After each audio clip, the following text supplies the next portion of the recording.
नमस्कार सभी दर्शकों का स्वागत है फिर से हमारे चैनल में। भारतीय जनता पार्टी ने आखिरकार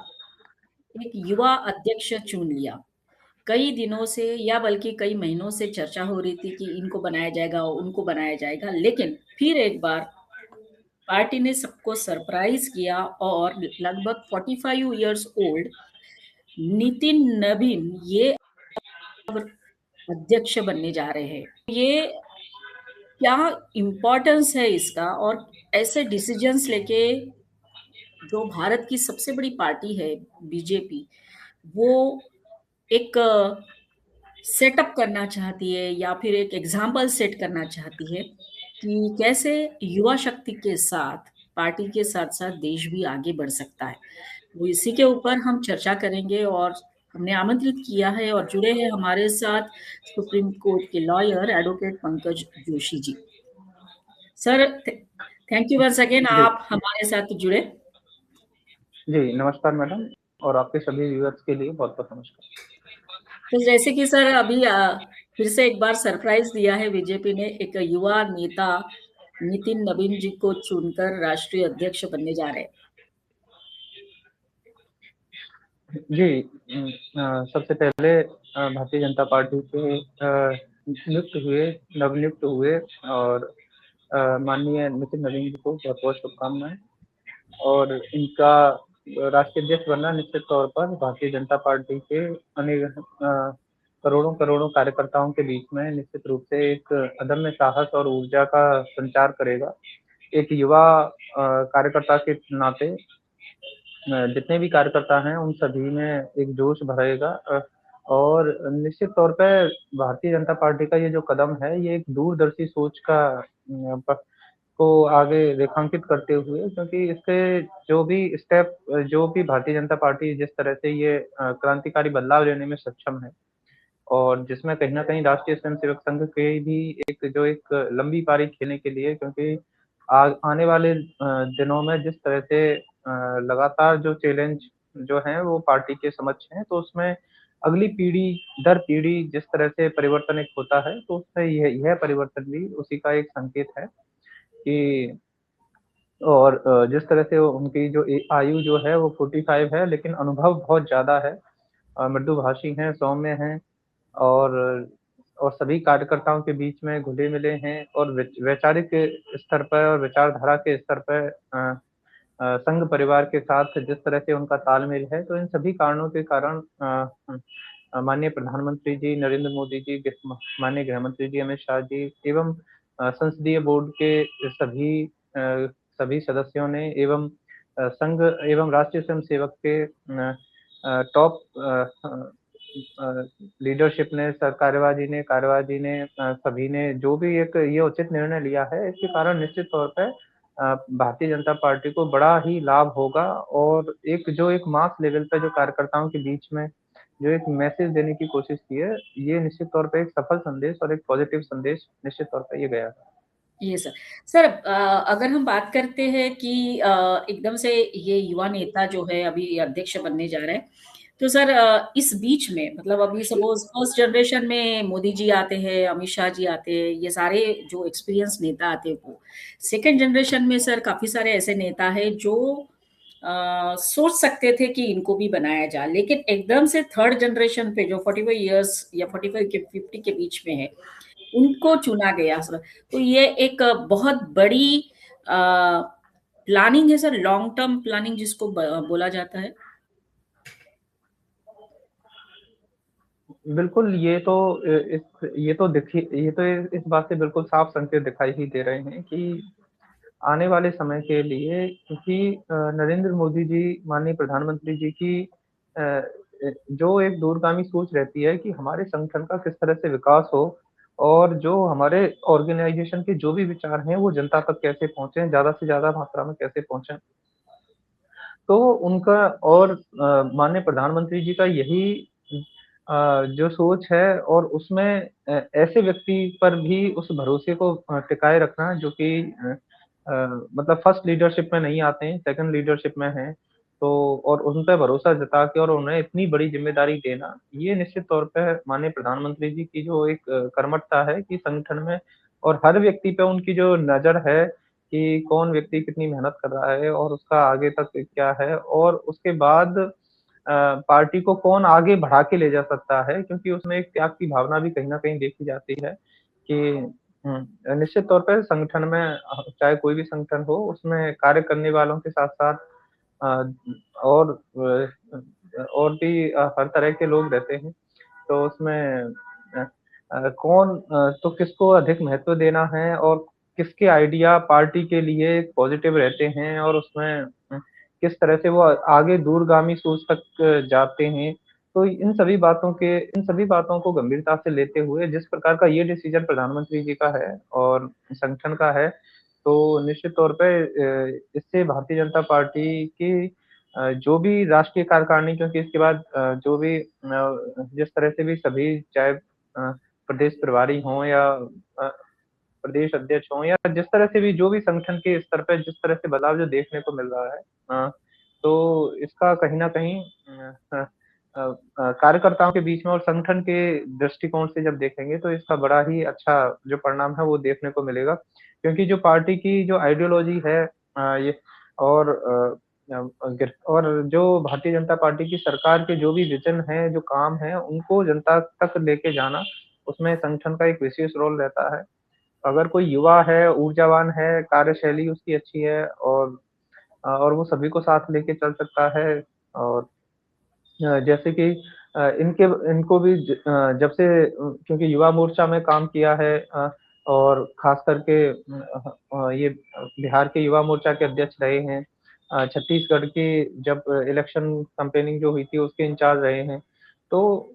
उस रीजन में जिस तरह से लोकल लेवल तक उनकी जो पैठ है और जो खुद की जो कॉन्स्टिट्यूएंसी बंकीपुर जो आती है पटना की, तो उसमें भी लगातार जब से विधायक चुने गए हैं तब से लगातार उस सीट को प्रतिनिधित्व कर रहे हैं और सभी से जो मिलने-जुलने की और उसकी जो भी उनकी कार्यशैली है और पार्टी के लिए हमेशा अच्छा जो एक क्योंकि जब भी मीटिंगें होती हैं तो उसमें अपने-अपने जो भी विचार रखने को कहे जाते हैं, उसमें केवल स्वयं का हित नहीं, केवल उसमें संगठन का हित किस तरह से हो, पार्टी का हित किस तरह से हो। तो अ, और जब आप उन बातों को रख रहे हों और जब टॉप की जो लीडरशिप है अगर वो भी सीरियस हो और वो आपको समझे कि इस कार्यकर्ता के अंदर चाटुकारिता नहीं है, पार्टी को आगे बढ़ाने की है, तो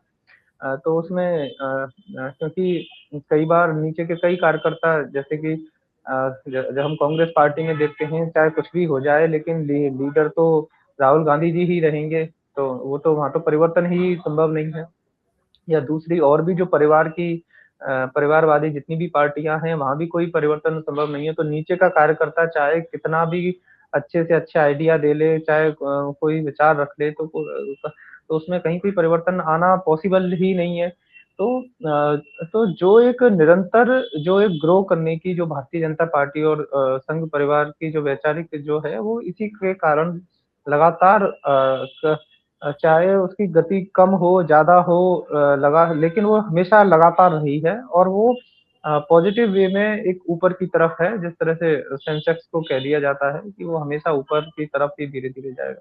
यस। तो तो उसी उसी अनुसार एक वैचारिक रूप से और संगठन के स्तर और वोट बैंक के रूप में जो भारतीय जनता पार्टी का एक बार जिस लेवल तक ग्राफ आ जाता है, उसके बाद उससे ऊपर ही बढ़ता है, ना कि वो कम होता है। यस। तो अ, और इसकी और अब ये अपॉइंट एज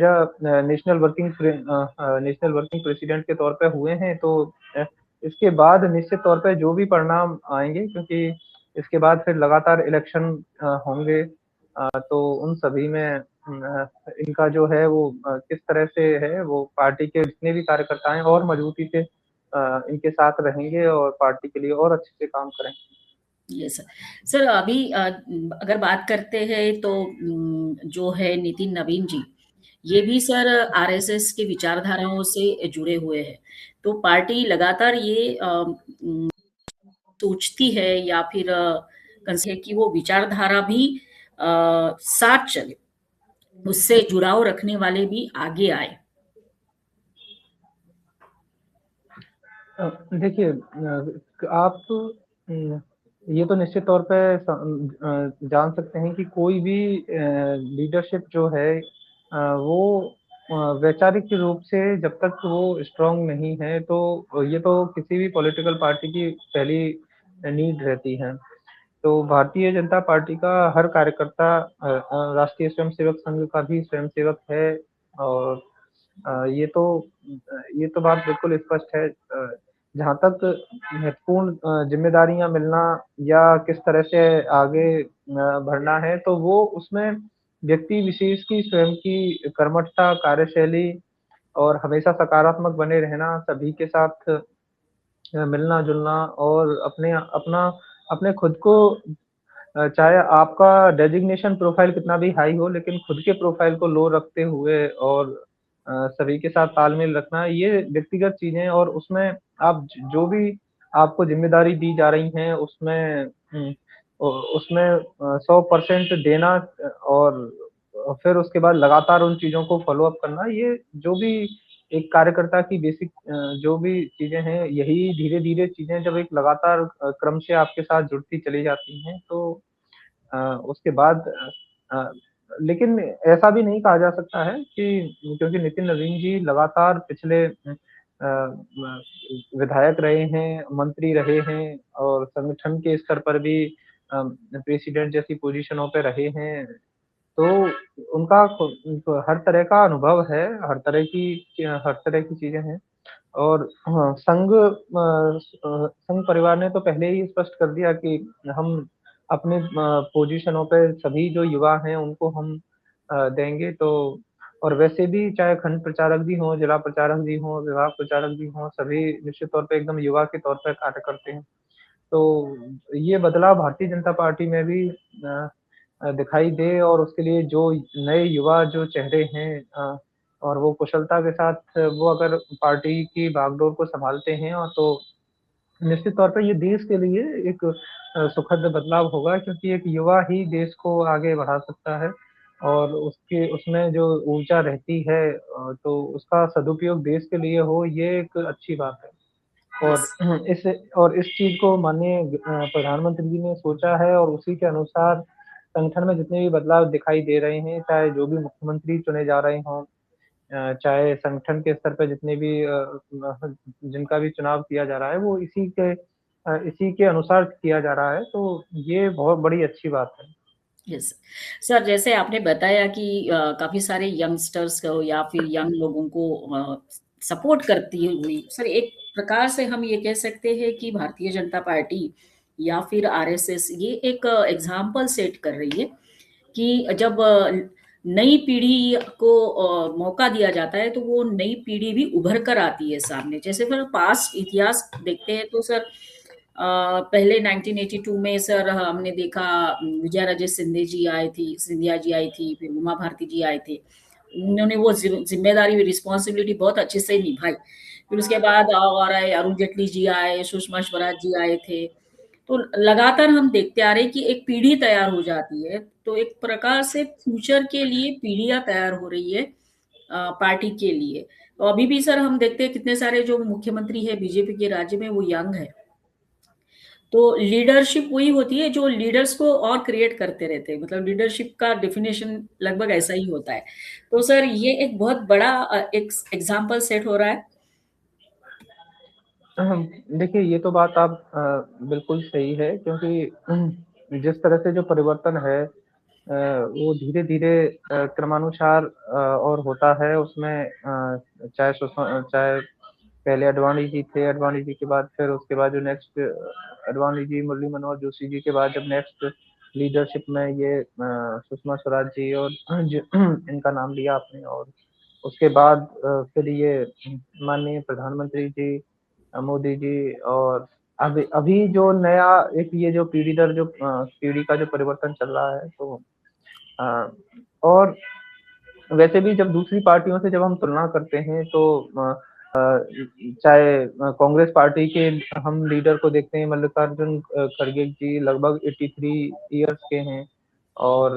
जहाँ एनसीपी की बात होती है तो शरद पवार जी लगभग 85 के हैं बहुजन समाज पार्टी की बात करें तो मायावती जी भी इस समय 70 अराउंड हैं, और अ, तमिलनाडु में डीएमके पार्टी के स्टालिन जी भी लगभग 70 क्रॉस हैं, 72 हैं। तो सभी जो हैं जिस तरह से इन सभी पार्टियों के संगठन में जो है, जिस तरह से ममता बनर्जी तृणमूल कांग्रेस है उसमें भी उनकी भी एज लगभग 70 है। और दूसरी तरफ राष्ट्रीय स्तर की जो पार्टी भारतीय जनता पार्टी है, इन्होंने जिस तरह से जो अपना जो ग्राफ है वो एकदम से क्योंकि सबसे नई पार्टी अरविंद केजरीवाल की है, तो अरविंद केजरीवाल भी अब 60 को पहुंचने लगे हैं। तो तो अ, और भारतीय जनता पार्टी ने जो इतना कम आयु का जो एक स्टैंड, ये अपने आप में एक स्टैंडर्ड रख कर दिया है, एक पैरामीटर कर दिया है कि हम किस लेवल तक जाके और अपने संगठन को में बदलाव ला सकते हैं, और उसके बाद उसी अनुसार जो भी चैलेंजेस आ रहे हैं हम उनको मीट डाउन कर सकते हैं। और उसमें कहीं भी हमें इस तरह का नहीं है कि हम किसी और को सत्ता देने में भी कोई झिझकते नहीं है, क्योंकि एक त्याग का जो एक भाव भारतीय जनता पार्टी के नेताओं में जो रहता है, उसी का ये परिणाम है, और इसके आगे आने वाले समय में जो भी दूरगामी परिणाम होंगे, वो भी दिखाई देंगे कि किस तरह से हम जल्दी से अपना जो एक शिफ्ट है वो जल्दी से सत्ता का केंद्र जो शिफ्ट करना होता है उसे कर सकते हैं। और उसमें कहीं भी अनुशासन के स्तर पे कहीं भी इस तरह की ना कोई हठधर्मिता दिखती है, ना कोई टकराव दिखता है। तो ये बड़ी एक कंफर्टेबल तरीके से जिस तरह से ये परिवर्तन होता है, तो ये एक भारतीय जनता पार्टी जैसी जो एक वैचारिक स्तर पे, क्योंकि संघ परिवार का जिस तरह से एक प्रभाव पूरी पार्टी के नेताओं पे, कार्यकर्ताओं पे रहता है, तो ये उसी का परिणाम है। और यहाँ से आगे और आगे पार्टी और आगे बढ़ेगी, और आगे सभी दूसरे राज्यों में भी, जिन राज्यों में पार्टी की पहुंच सत्ता तक नहीं हो पा रही है, उनमें भी आगे निश्चित तौर पर पार्टी सत्ता तक पहुंचेगी। उसके लिए कार्यकर्ता दिनों रात मेहनत करेंगे, और नए राष्ट्रीय अध्यक्ष के लीडरशिप में और सभी कार्यकर्ता हम सभी और अधिक मेहनत करेंगे। ये निश्चित तौर पर एक सुखद संकेत जो है वो निश्चित तौर पर फिर पार्टी के लिए ही और आगे देखने को मिलेगा। ये सर, तो सर एक अपना एक चरित्र है बनाया है पार्टी ने, बीजेपी ने, जो विचारधारा है, जैसे कि अभी लोकसभा के सत्र में भी बोला अमित शाह जी ने कि हम विचारधारा वाले लोग हैं। तो सर अभी दो प्रमुख चैलेंजेस जो सामने दिखते हैं, एक तो है सर बंगाल का इलेक्शन, और दूसरा दक्षिण में भारतीय जनता पार्टी के लिए भी। पर वहां पर भी सर देखिए सर, आप दक्षिण में भी काफी यंग लीडर्स बीजेपी के हैं जो काम कर रहे हैं। तो ओवरऑल सर अगर बात करें, not about the leaders but about the process, system जो है बीजेपी का, कि युवाओं के साथ आगे बढ़े, उनको प्रोत्साहन दे और प्रगति करे।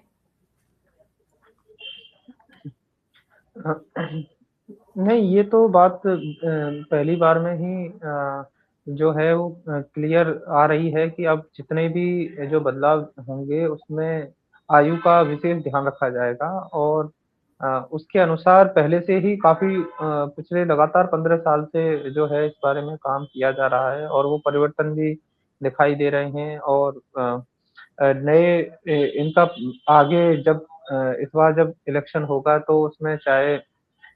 जो भी लोकसभा और विधानसभा के जितने भी कैंडिडेट होंगे उस उन वो परिवर्तन भी इससे निश्चित तौर पर दिखाई देगा, क्योंकि जब राष्ट्रीय अध्यक्ष की आयु ये है तो एक निश्चित तौर पे उसका सभी के मतलब बैक ऑफ द माइंड ये इस तरह की बात वो अपने आप चलती है कि कम से कम 60 प्लस को तो अब पार्टी आगे मतलब उस तरह से एंटरटेन नहीं करेगी। तो राइट। तो तो जो कम से कम अभी जो 70 साल वाला पैरामीटर है वो 70 साल वाला अब 60 के नीचे आएगा, तो ये अ, ये कम से कम क्योंकि इससे इससे क्या है कि क्योंकि एक युवा जब व्यक्ति जो रहता है अगर वो फिजिकल फिट है तो उस समय जितना जो उसकी कार्यशैली में जो सुधार हो सकता है और वो संगठन के लिए भी अच्छा रहता है, गवर्नमेंट के लेवल के लिए भी अच्छा रहता है। और उस समय जो एक स्ट्रेस झेलने की भी जो उसकी जो क्षमता रहती है, वो एक कहीं न कहीं उसके बाद चीज़ें थोड़ी सही रहती हैं, क्योंकि गवर्नमेंट या संगठन के लेवल पे जिस तरह के चैलेंजेज़ आते हैं और उनको सही तरह से लेना, वो अपने आप में एक एक कार्यकर्ता के तौर पे एक चुनौती भरा रहता है। और उसमें लगातार इतने लोगों से मिलना और सभी को फिर उनके कामों को हैंडल करना और उनको फिर फ़ॉलो अप करना, ये अपने आप में और अगर इन सब चुनौतियों के बीच में अगर वही कार्यकर्ता, वही लीडर अगर फिट नहीं है, तो वो बड़ा मुश्किल हो जाता है। तो यस। ये जो स्टेप है, ये बड़ा अच्छा स्टेप है। और इससे एक जातिगत इनका उसके हिसाब से भी भारतीय जनता पार्टी ने संदेश देने की कोशिश की है कि चाहे सवर्ण जातियों में, चाहे ब्राह्मण, वैश्य के अलावा अब कायस्थ समुदाय को जिस तरह से इससे प्रायोरिटी दी गई है, तो अ, ये भी है कि जनरल सामान्य वर्ग की जितनी भी जातियाँ हैं, उनमें केवल चुनिंदा टॉप की जो जातियाँ हैं, केवल उन्हीं का ध्यान नहीं रखा जाएगा, बाकी की अन्य जो भी जातियाँ हैं, उन सभी का भी ध्यान रखा जाएगा और उनको भी विशेष प्रायोरिटी दी जाएगी, क्योंकि अगर वैश्य वर्ग को हो सकता है ज़िम्मेदारी दी, तो कहीं राजपूत नाराज़ ना हो जाएँ, या राजपूत को आगे पार्टी ने बढ़ाया तो कहीं ब्राह्मण नाराज़ ना हो जाएँ। तो इससे अलग पार्टी ने इस बात का विशेष ध्यान रखते हुए ऐसी जाति के व्यक्ति को राष्ट्रीय अध्यक्ष बनाया कि जो कि लगातार कार्य करते रहते हैं और पार्टी के साथ निरंतर जुड़े हुए हैं। और इससे और इसी तरह की सोशल इंजीनियरिंग के जो पैरामीटर हैं, उसमें भी बैकवर्ड में भी जो प्रमुख जातियों के अलावा जो अदर बैकवर्ड कास्ट हैं, उसमें भी जिस तरह से चाहे लोधी रहे हों, कुर्मी रहे हैं, तो जो लगातार पार्टी के साथ जुड़े रहे हैं, तो उसी तरह से भारतीय जनता पार्टी ने उत्तर प्रदेश में प्रदेश अध्यक्ष कुर्मी समुदाय से आने वाले हमारे अध्यक्ष जी को बनाया। तो ये और दलितों में भी जो महादलित के तौर पे जिस तरह से पार्टी ने सोशल इंजीनियरिंग की, जो और अ, और ऐसी जातियाँ जो कि अपने आप को पर्टिकुलर समाज के साथ भारतीय समाज के साथ अपने आप को जोड़ के रखना चाहती हैं, ना कि वैचारिक स्तर पे वो एकदम से लेफ्ट वालों के साथ चले जाएँ या एकदम से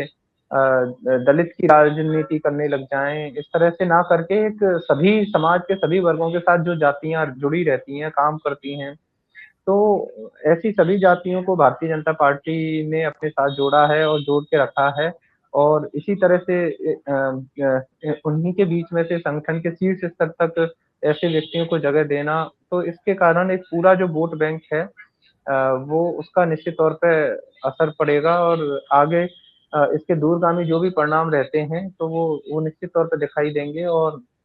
जो वोट बैंक का जो इज़ाफ़ा इससे जो जिस तरह से होगा, वो भी ज़रूर देखने को मिलेगा। ये सर, तो सर अंत में सर हम यही कहना चाहेंगे कि बाकी की जो पार्टियां हैं वहां पर ऐसा बोला जाता है कि राजा का बेटा राजा बनेगा, लेकिन यहाँ भारतीय जनता पार्टी में ऐसा नहीं है। जो काम करता है उसको मौका मिलता है, और मौका ही नहीं, उसको फलने फूलने का भी मौका मिलता है, उसके पर्सनल ग्रोथ में भी और नेशनल ग्रोथ में भी। तो हम ये कह सकते हैं कि जो ऊर्जा अभी के लीडर्स ने भारतीय जनता पार्टी में बनाई है, उससे ज्यादा अधिक ऊर्जा नवयुवो जो है, युवक है, उनके साथ आएगी, और वो अपने साथ सभी लोगों का विकास करेंगे, यही हम अपेक्षा रखते हुए आपको धन्यवाद देना चाहेंगे सर कि आज आप हमारे साथ फिर से जुड़े और इस बात के ऊपर चर्चा की। सभी दर्शकों को कहेंगे कि हमारा आज का ये वीडियो जरूर देखिए, लाइक करिए, कमेंट करिए, शेयर करिए, और हमारे चैनल को सब्सक्राइब जरूर करते रहिए, हमें सपोर्ट करते रहिए। धन्यवाद सर। जय हिंद, वंदे मातरम।